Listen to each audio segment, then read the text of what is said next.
Alors bonjour à tous et à toutes, c'est Nicolas des Talents DO de France. Aujourd'hui on se retrouve en direct encore une fois pour une nouvelle interview. Donc on est en compagnie de Christophe Rattel. Bonjour. Bonjour, bonjour à tous, bonjour à toutes. Donc justement si tu peux te présenter à nos auditeurs de ce soir, n'hésite pas. Ok, alors bonjour, bonjour à tous, bonjour à toutes. Moi c'est Christophe, j'ai aujourd'hui 41 ans, j'ai commencé la musique par le clavier qui a été mon premier instrument à l'âge de 12 ans, la batterie à l'âge de 19 ans. Je me suis lancé un peu plus tard dans le chant où ma famille m'encourage davantage. De là, en 2002, en 2000 tout d'abord, j'ai commencé par la comédie musicale avec la compagnie Melodia. Euh, Ça a été Reconnaissance, Au bout du rêve et La porteuse de lumière, entre autres. S'en est suivi en 2002 la création des Oiseaux libres. Puis en 2006, avec Mac Jave, j'ai travaillé sur un morceau de l'album de Mac Jave. Travaillé, j'ai surtout écrit. J'ai également eu la chance, grâce à Maxime Garville, d'enregistrer mon premier album qui inclut principalement des morceaux des Oiseaux libres. Puis, quelques années plus tard, j'ai enregistré l'album L'être humain. Et puis plus récemment, l'album version personnelle qui inclut principalement des reprises de Johnny Hallyday à John Bon Jovi. Et puis beaucoup plus récemment, des EP avec à mi-chemin qui peuvent inclure des titres qu'on peut retrouver sur l'album L'être humain, comme L'être humain et ma guitare, et aussi Victime, euh, en hommage aux victimes des attentats notamment survenus à Paris. Très bien. Quels sont vos futurs projets? Est-ce que vous comptez sortir un album? Alors un album, oui, il y a même deux projets qui sont en préparation, voire trois. On parlait des oiseaux libres, pardon, tout à l'heure, et, euh, et de mes albums solo. Alors en solo, j'ai un projet de nouvelles compositions, de nouvelles compositions en tant que chanteur. Pourquoi je dis qu'il y a deux projets solo? Parce qu'il y a également un projet dans lequel j'aimerais bien me lancer. C'est un projet de rap, un projet d'album rap où j'ai jamais fait ça, mais j'avoue m'y être essayé sous des influences type MC Solar ou This is la peste. Et sans me vanter, je trouve que je me débrouille plutôt pas mal. Et j'ai eu cette idée de faire un album rap pour essayer de voir ce que je vaux dans ce domaine. Alors, est-ce que je le sors avant mon troisième album de composition personnelle ou est-ce que je le sors après? Je ne sais pas. C'est pas mal Mais le les rap. projets sont prévus. Alors, moi-même, je fais du rap aussi amateur, donc c'est pas mal. Ah ouais. Alors, justement, comment se passe pour vous le confinement, le couvre-feu? C'est dur. C'est dur. C'est dur. Et j'avais visionné l'interview de Loud Blast, pardon, il y a quelques jours de ça, qui en parlait. C'est vrai que c'est très dur artistiquement, c'est vrai que c'est très dur musicalement, pour ceux qui, amateurs comme professionnels, prévoient des dates, prévoient des concerts et sont obligés de reporter pour des raisons sanitaires. J'aimerais avoir une pensée, si vous permettez, pour les pompiers, les policiers et les personnels médicaux qui œuvrent jour et nuit pour sauver le maximum de vies et jusqu'à risquer la leur. C'est c'est honorable, c'est dangereux et honorable à la fois. Franchement, bravo à eux. Oui, effectivement, Loud Blast que j'ai eu l'occasion d'interviewer et que je suis très heureux d'ailleurs. C'était vraiment une exception d'interviewer Stéphane Burrier, le chanteur, avec Anaïs à côté de moi. Là, pour l'instant, elle est moins présente sur les talents des Hauts-de-France, mais elle reviendra bientôt de force. Voilà. Donc j'ai pu interviewer Loud Blast, là récemment, Lofofora aussi.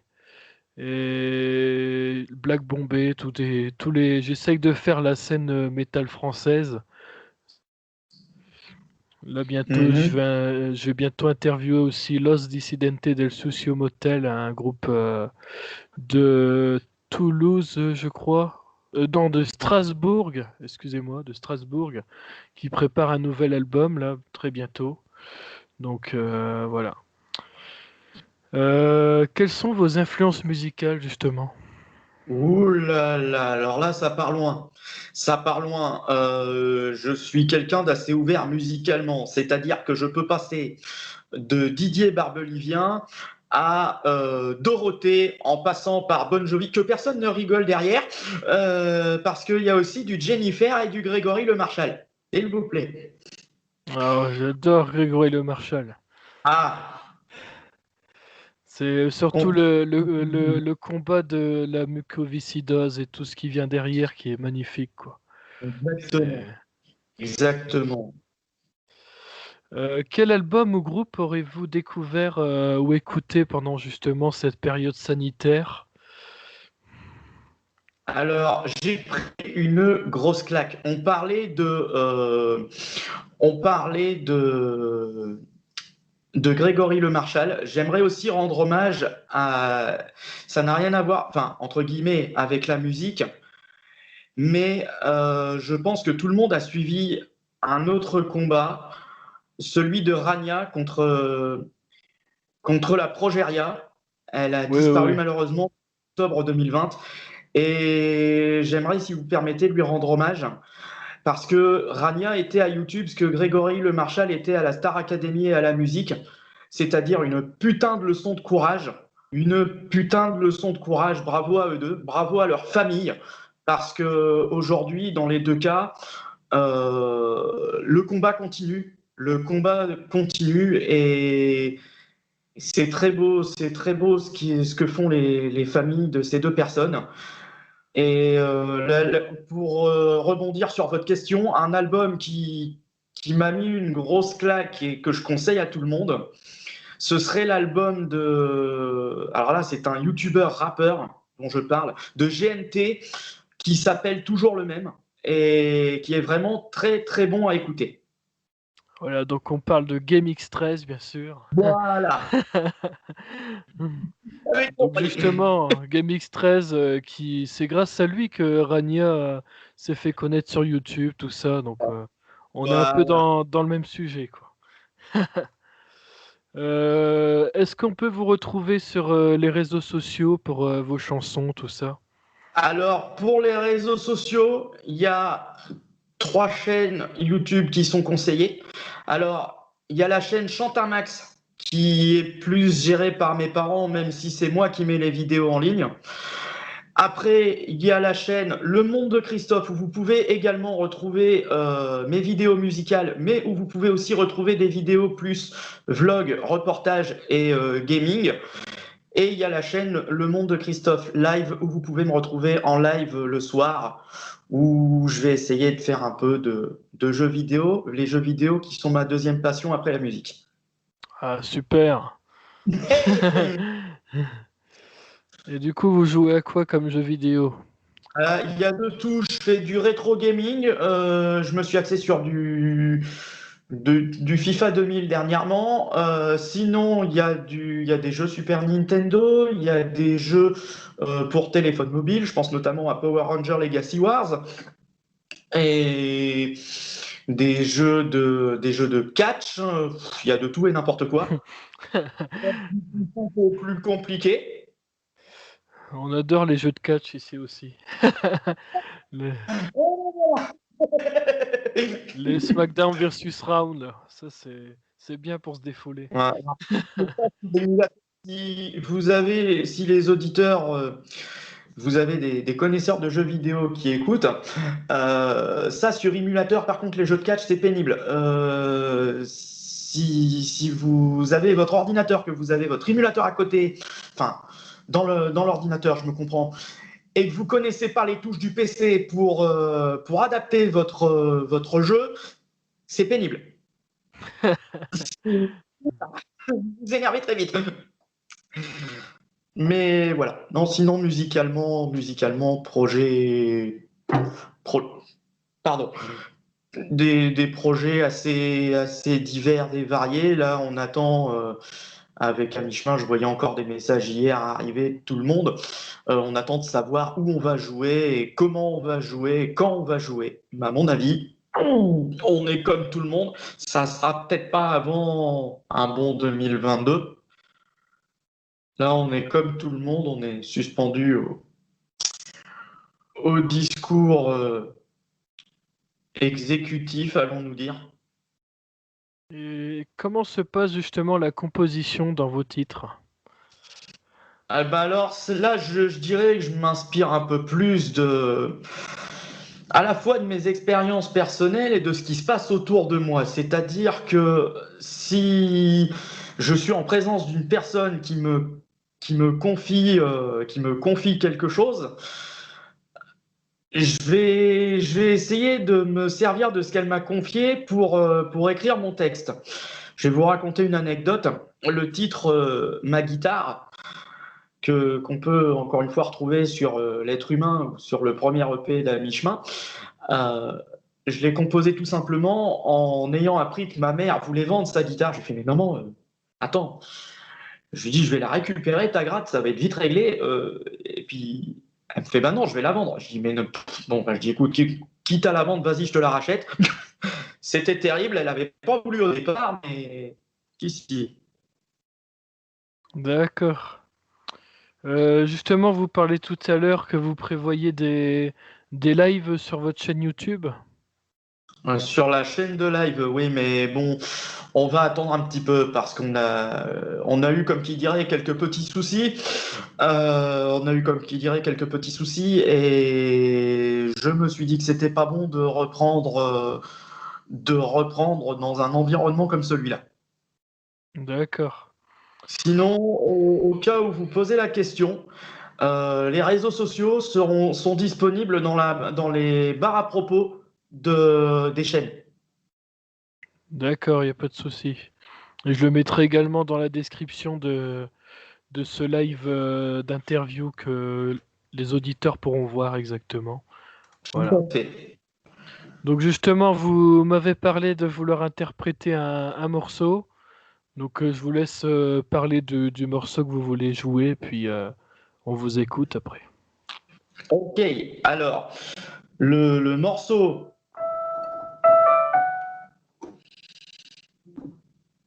le morceau que je vais interpréter en acoustique par rapport à d'habitude, je vais interpréter N'oublie pas qui est un peu partout.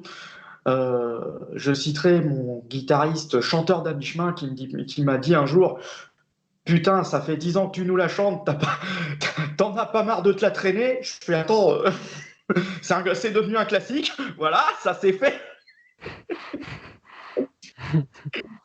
Et ouais, n'oublie pas, c'est une des premières chansons je dirais, qui a traversé les périodes et qui est toujours là malgré le temps qui passe, hein. Donc,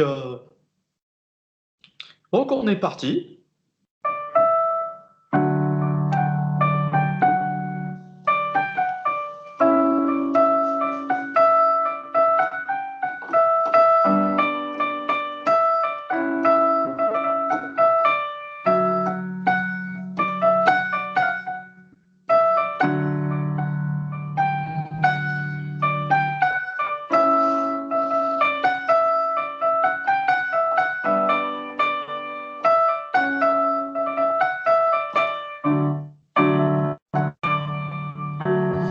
Si ta vie n'est que douleur, que de l'amour tu as peur, n'oublie pas, la force est avec toi.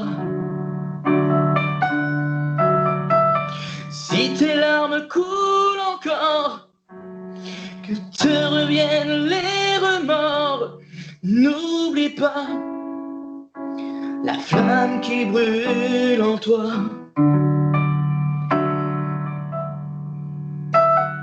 Pense à celle qui t'a brisé.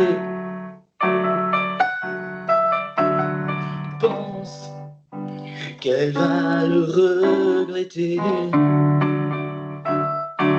Les oiseaux te regardent, ils voient dans ton sourire l'envie de partager tes blessures, tes rêves, ton avenir. Les oiseaux te regardent, ils voient dans ton sourire l'envie de réussir et de retrouver la joie de vivre.